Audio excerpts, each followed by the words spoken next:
তোমরা সবাই কেমন আছো? আমিও ভালো আছি। তাহলে আজকে আমাদের পঞ্চম অধ্যায়ের 6 দফা 1969 সালের গণঅভ্যুত্থান এবং 1970 সালের নির্বাচন, এটা আমরা পুনরালোচনা করব। এখন তোমাদের আমি 6 দফা নিয়ে প্রশ্ন করব। 6 দফা দাবিগুলো কে কে শিখেছ? সবাই শিখেছ?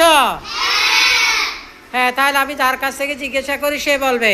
6 দফার প্রথম দাবি কি ছিল? পূর্ব পাকিস্তানের পূর্ণ স্বায়ত্তশাসন।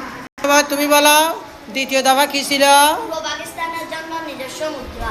Very good. তৃতীয় দফা কি ছিল? অনিরুদ্ধ।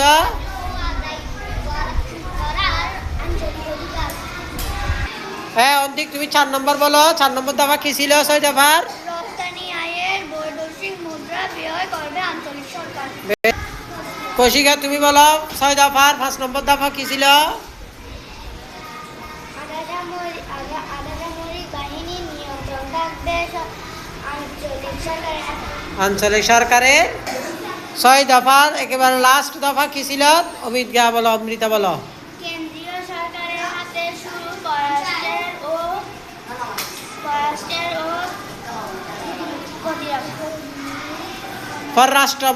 পররাষ্ট্র ও প্রতিরক্ষা নিয়ন্ত্রণ। এরপরে পূর্ব পাকিস্তানের প্রতি পশ্চিম পাকিস্তানের বৈষম্যের 6টা ক্ষেত্র। হ্যাঁ, 6টা ক্ষেত্রের মধ্যে সূর্য বড়ুয়া তুমি বলো প্রথম ক্ষেত্র কি? আবার বলো। রাজস্ব খাতে ব্যয়। অভিজিৎ তুমি বলো দ্বিতীয় ক্ষেত্র কি ছিল বৈষম্যের? বৈদেশিক বাণিজ্য। বৈষম্যের 6টা ক্ষেত্রের মধ্যে 3 নম্বর ক্ষেত্র কি ছিল? উন্নয়ন খাতে ব্যয়। চতুর্থ ক্ষেত্র কি ছিল? বৈদেশিক সাহায্য। বৈষম্যের 5ম ক্ষেত্র কি ছিল? সরকারি চাকরি।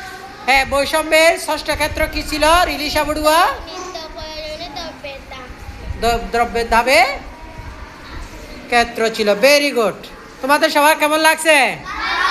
এগুলো কিন্তু পরীক্ষার জন্য খুবই গুরুত্বপূর্ণ। সবাই ভালো করে শিখে ফেলবা। এই আমাদের পরবর্তী প্রশ্ন হচ্ছে 1969 সালের গণঅভ্যুত্থানে শহীদ হন এমন 3 জন শহীদের নাম বলতে হবে। তুমি দাঁড়াও আদিত্য বড়ুয়া, একজন শহীদের নাম বলো। শহীদ আসাদ। Very good. জয়ন্ত তুমি একজন শহীদের নাম বলো।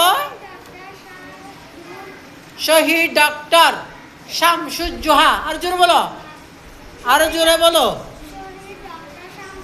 কৃষাণ তুমি বলো তৃতীয় শহীদের কে ছিল?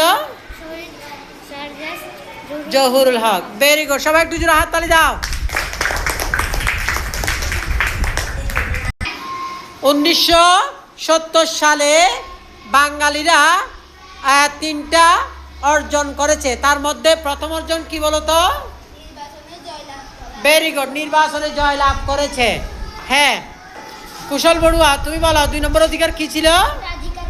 ভোটাধিকার পাইছি আমরা। এটাও একটা বড় অর্জন। হ্যাঁ, স্বপ্নময় তুমি বলো আমাদের তৃতীয় অর্জনটা কি?